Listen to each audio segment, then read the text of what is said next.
Euro de 2004, segunda rodada. Portugal e Rússia se enfrentam. Portugal era a seleção da casa, cheia de jogadores famosos. Deco, Figo, Cristiano Ronaldo. Enquanto a Rússia não era uma seleção muito estrelada.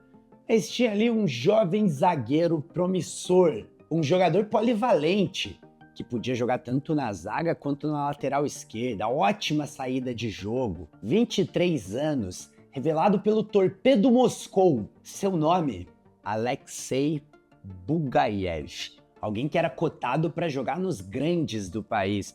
Os jogadores russos costumam ter uma carreira um pouquinho diferente. É claro que a gente sempre tem um ou outro saindo do país, mas muitas vezes eles ficam lá mesmo. Era um campeonato que pagava bem já naquela época. E como eu disse, o Bugaev era um cara que estava pronto para dar esse próximo passo. De repente ir jogar num CSKA, num Zenit, num Spartak Moscou, um time do mais alto nível do país. Mas o destino reservava um futuro completamente diferente do esperado para ele. O cara que um dia marcou Figo, Cristiano Ronaldo, um possível futuro grande jogador russo, nunca corresponderia a todo o seu potencial e o seu fim ainda seria trágico. Bora lá falar um pouquinho sobre Alexei Bugaev. Como eu disse, ele iniciou sua carreira profissional ali em 2001 no Torpedo Moscou. Um jogador versátil, atuava tanto na lateral quanto como zagueiro.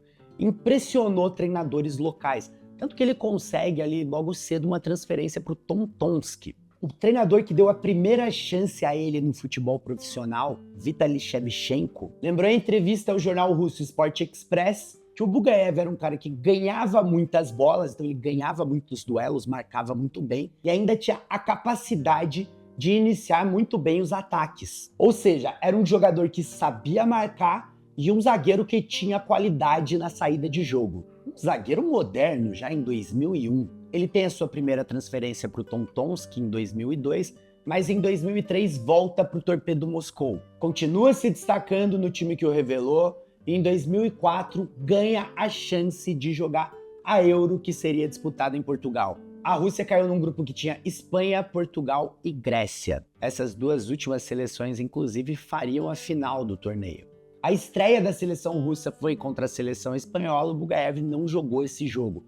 Mas nas duas partidas seguintes, contra as seleções que fariam a final da Euro, ele jogou, ele foi titular nos dois jogos e jogou os 90 minutos. E demonstrou bastante potencial, enfrentando grandes nomes, como eu já citei aqui, Figo, Cristiano Ronaldo, enfrentando a Grécia, que seria a sensação do torneio, seria a campeã daquela Euro. Só que depois que o torneio se encerrou, a carreira do jogador que deveria decolar decaiu. Quando ele volta da Euro, o seu comportamento começa a chamar a atenção de uma forma ruim. Era um jogador muito indisciplinado, alguém que faltava treinos. E obviamente que nenhum clube quer contar com um jogador assim.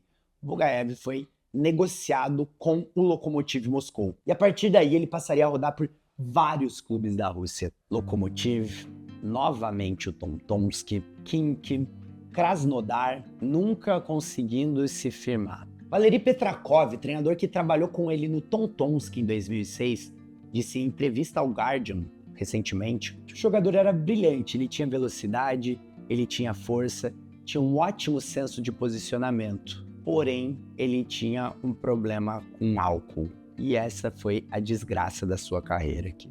Tudo que ele tinha de bom foi em vão. Companheiros que jogaram com ele também relataram que esses problemas com álcool o atrapalharam durante a carreira. Dmitry Tarasov, outro meio-campista que jogou na seleção russa e que também jogou com ele no Tomsk, também elogiou Bugaev, dizendo que ele era um ótimo defensor, mas que o álcool o destruiu. Ele fala, tivemos que procurá-lo em lugares ruins. Pô, então imagina as situações que os companheiros de time tiveram que tirar o jogador. E em 2010, aos 29 anos, de forma muito precoce, o defensor decidiu encerrar sua carreira. Nos anos seguintes, ele tentou se reinventar, tentou trabalhar com escolinha, tentou ser treinador, mas nada dava certo. E aí, para um ex-jogador que perde todo aquele dinheiro que entra, ainda tem um problema com um vício, a gente sabe o que acontece, né? O dinheiro vai embora as dívidas começam a acumular e ele precisa de alguma forma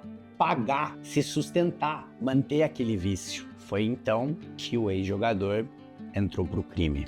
E aí, se você pensa que ele se arrependeu, bom, hoje a gente não pode saber, mas em 2014 ele concedeu uma entrevista ao Sovetski Sport. Nessa entrevista ele oferece bebida ao jornalista, o que já pegou muito mal, e disse que não se arrependia de nada do que ele fez na carreira dele. Mas como eu disse, o jogador havia entrado para o mundo do crime. Em 2023 ele foi preso com posse de meio quilo de uma droga chamada mefedrona, uma droga sintética que ele ia vender. Só que a Rússia tem uma legislação muito rígida quanto a isso, e ele foi julgado e condenado à prisão. Porém, como nós sabemos, a Rússia está em uma guerra, a guerra da Ucrânia. E os prisioneiros no país, eles têm a opção de ter a sua pena perdoada se eles forem para a guerra. E o ex-zagueiro fez essa escolha, ele não quis ficar preso, escolheu ir para a guerra da Ucrânia, ter a sua dívida perdoada e quem sabe depois se voltasse ele seria um homem livre. Só que assim como muitos outros soldados em uma guerra,